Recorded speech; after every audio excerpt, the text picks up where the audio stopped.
when the United States had maximum leverage, this disastrous deal gave this regime of great terror many billions of dollars, a great embarrassment to me as a citizen. President Trump announcing the United States is pulling out of the Iran nuclear deal at the White House. Reaction has been pretty one-sided from Democrats. I think it's the worst move in the history of the United States. In many cases, it seems that way. Republicans are more in the middle on this. Let's get the thoughts of Dr. Seth Frantzman, who is the op-ed editor at the Jerusalem Post and joins us live now from Tel Aviv. Great to have you on. I appreciate it. What do you think of the president of the United States pulling out of this nuclear deal? Well, I think it's probably the right move in the sense that there's a widespread misunderstanding of the nature of the kind of Iranian regime, which has sought to kind of blackmail America and spin this war narrative, which is, if you pull out of the deal, then there will be war.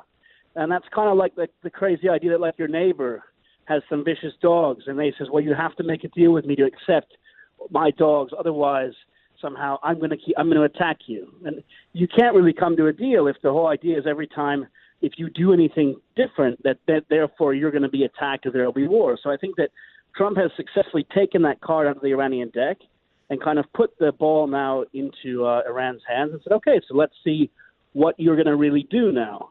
And I think that will successfully force the Iranian regime to decide that actually war is not in its best interest, because Iran has very serious economic problems, and Iran does not want any sort of war or conflict. I think it's stretched a lot thinner than we think. Now, look, opponents of this deal would say, or the pulling out would say, look, you're just going to make it easier for the Iranians to get a nuclear weapon, and supporters say, no, it's the reverse. Where are you on that? I mean, what does this do with Iran's ability to get a nuclear bomb?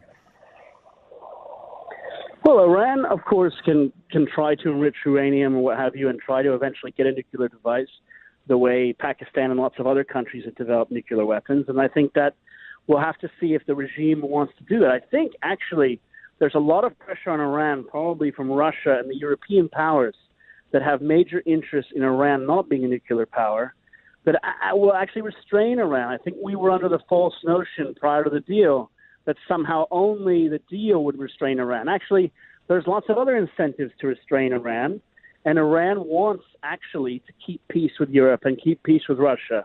And it may not be in Iran's best interest to make a nuclear device. Perhaps, of course, it may want what it's always said it wanted, which was peaceful nuclear energy, and so maybe it will try to strive towards that. We're talking with Seth Frantzman, op-ed editor for the Jerusalem Post. He's in Tel Aviv right now. The European leaders say they're going to stay in it. Can they stay in this deal? Does it still work without the United States? What's going to happen to it? I mean, I think the deal does work because it's not really entirely clear what the deal is, in the sense that the deal was just some weird way to bribe the Iranians to not keep building a nuclear weapon and allow Iran to basically do whatever it wants in the region, which is extremely aggressive behavior. So the Europeans, I think, will stay in the deal with Iran, and Iran will realize that it doesn't help for it to walk away from the non-proliferation treaty. And I think also there will be pressure from Russia, I think, also on Iran. So I guess we'll see what the next step is. But my sense is that Iran is a much more cautious regime than people think. They got a lot of money, as you said. Some people would call it a bribe to, basically not try and get a nuclear weapon. Do we know how much money they got and where that money went in the last couple of years?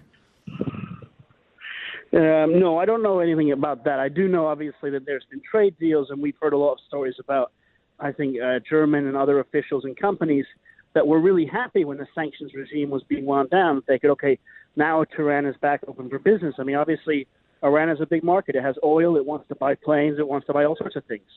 So there's a lot of business interests, and certainly from many European countries, the business interests come first, as opposed to kind of what Trump was putting forward.